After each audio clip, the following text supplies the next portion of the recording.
many Masons don't realize that Albert Pike incorporated, whole chapters of Levi's writings into his book Morals and Dogma. Well, Levi was a full-on Luciferian Satanist. He's the guy who designed the Baphomet image with the goat-headed god with the flame above his head. Let's talk about him when we get back and the newest film, Eye of the Phoenix. Chris Pinto is our guest. Again, you can get all three of these amazing films at Infowars.com while you're pre-ordering. It ships next week. Fall of the Republic premieres October 21st at PrisonPlanet.tv. We'll be right back with Chris Pinto. Alex Jones here with a question. What does humidity mean to you? Most people think of hot and sticky summer days, but many people are beginning to realize that humidity can be a valuable source of pure drinking water. That's why I'd like you to visit AcolaBlue.com. Acola Blue is a state-of-the-art atmospheric water generator, producing purified drinking water from the humidity in the air using reverse osmosis and a 5-stage carbon and UV light filtration system, which produces great-tasting water at an unbeatable price. Finally, drinking water that you control. I use one every day. Say goodbye to expensive water delivery services and storing 5-gallon bottles of water in your home. The Acola Blue 28 is shipped right to your home, ready to make close to 7 gallons a day, right out of the box. They have a 30-day money-back guarantee. Call Acola Blue right now at 1-800-691-6043. That's 1-800-691-6043. Or visit Acola Blue at ECOLOBLUE.com today. Chris Pinto is our guest. The elite of the planet worship Lucifer. And that's a fact. And they're now revealing a lot of this even on mainstream television, but twisting it. Let's go back to Chris Pinto, the filmmaker. Chris, get into this individual who you're saying the last 200 years is one of the main progenitors of the rise of the Luciferian religion. Yeah, Eliphas Levi. He's probably the most influential guy, and his symbols, his information. In fact, the famous quote from Albert Pike where he says, "Lucifer, is it he who bears the light? Doubt it not." He's quoting Eliphas Levi. If you look up any kind of satanic website anywhere, not that I recommend them, but they often use that inverted pentagram with the goat head on it, okay? Levi was the one who designed that originally. Also, the Baphomet image of the goat-headed god with the flame above his head sitting cross-legged, that's a very common satanic symbol, also designed by Eliphas Levi. Well, Levi was somebody who, when you get on the other side of the revolutionary eras, as the American and French revolutions had happened, a lot of these guys that were into the occult, who in the mystery schools, they just kept things secret, and they handed down all of their information through the oral tradition. Once the revolutions broke out, and it was no longer, people were no longer being arrested if they were involved in occultism or witchcraft and this kind of thing because of the ideas of religious freedom that were being promoted and now legalized. A lot of these guys who, were in the inner chambers of some secret conclave somewhere, they come out and they start publishing and writing what had been believed by these occult groups for centuries. And Levi was one of the first to do it. And he goes now, and the reason that he's so often imitated by the leaders now, you read the writings of Madame Blavatsky, her Secret Doctrine. She quotes Levi extensively.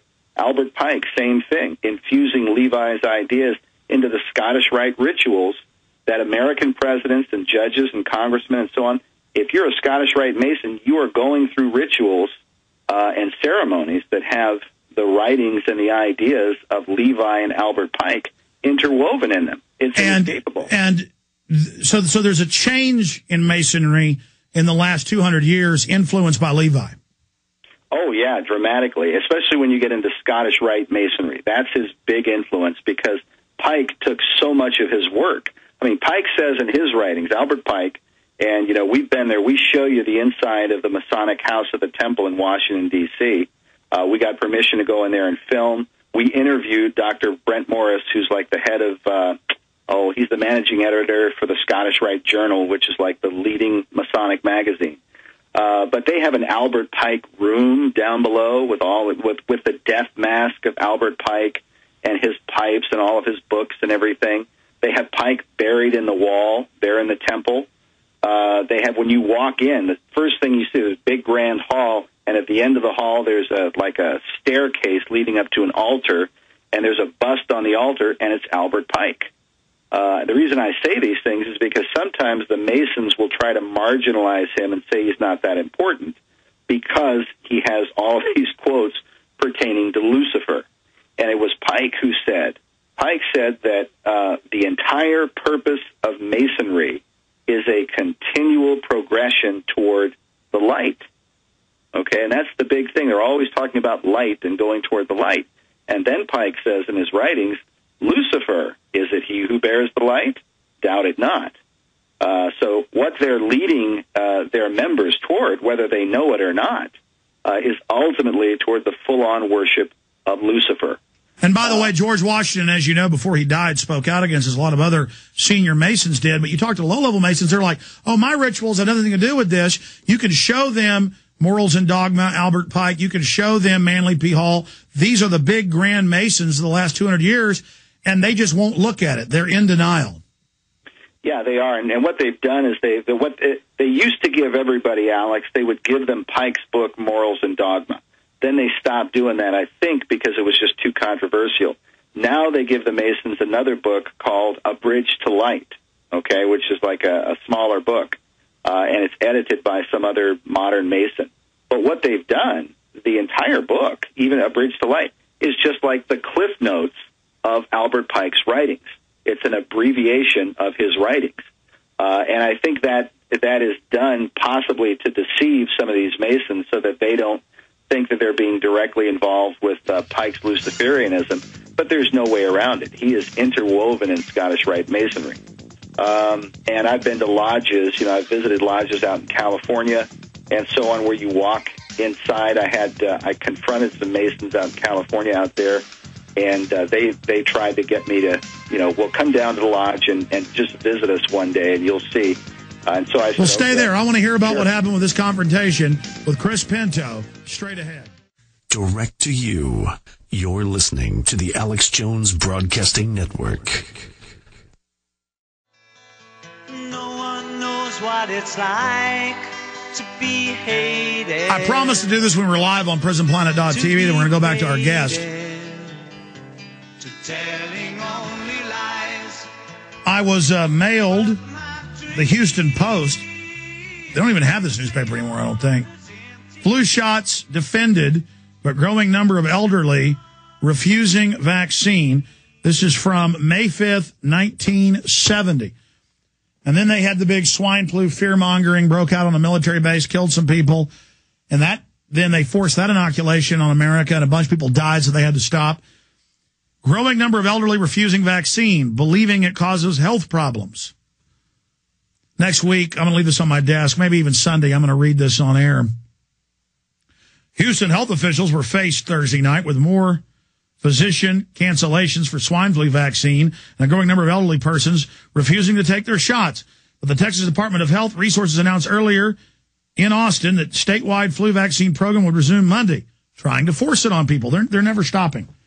It has been suspended following the deaths of several persons who have been given the vaccine. Federal scientists ruled out the vaccine as the cause of deaths, but then a few years later they admitted it. And we now have this happening again right now. And meanwhile, I have these articles where German military is refusing to take it. We've got swine flu fears grow as NHS staff, National Health Service staff in England shun the vaccine. Going back to Chris Pinto, maker of the amazing trilogy of documentary films, the latest, Eye of the Phoenix. We have all three of the films together in a discount 3-pack at Infowars.com while you're there pre-ordering. Comes out next week, Fall of the Republic. Going back to Chris Pinto, continue making your points. You were talking about confronting the Masons, going down to their facility, and then we're going to play a Mason outside a Shriner event talking about Sweet Lucifer. Go ahead. Yeah, well, the point I was making really is about Pike, because one of the first things that you encounter whenever you confront Freemasons, they try to marginalize Albert Pike. But I was out in California, and these Masons invited me down to the lodge, and I said, okay, I'll come down for a day and let them show me around. But as soon as I got there, I walked in, and they have their ceremonial hall and these big double doors and whatnot, and right out front, there's this gigantic bronze bust of Albert Pike. And I just looked at him kind of innocently, and I said, hey, guys, what's the deal with Pike? Why is he so influential? And he said, well, he designed all the rituals and ceremonies of the Scottish Rite. And so this is why I say he's interwoven in Masonry. The Masons have fought for years to keep his statue there in Washington, D.C., and we show you the statue. In fact, when we were filming it for Riddles in Stone, Part 2 in the series, we were confronted by a police officer who turned out to be a Mason. And he was concerned why we were filming it. And thankfully, my guide there in Washington, D.C. was also a Washington, D.C. police officer, great guy.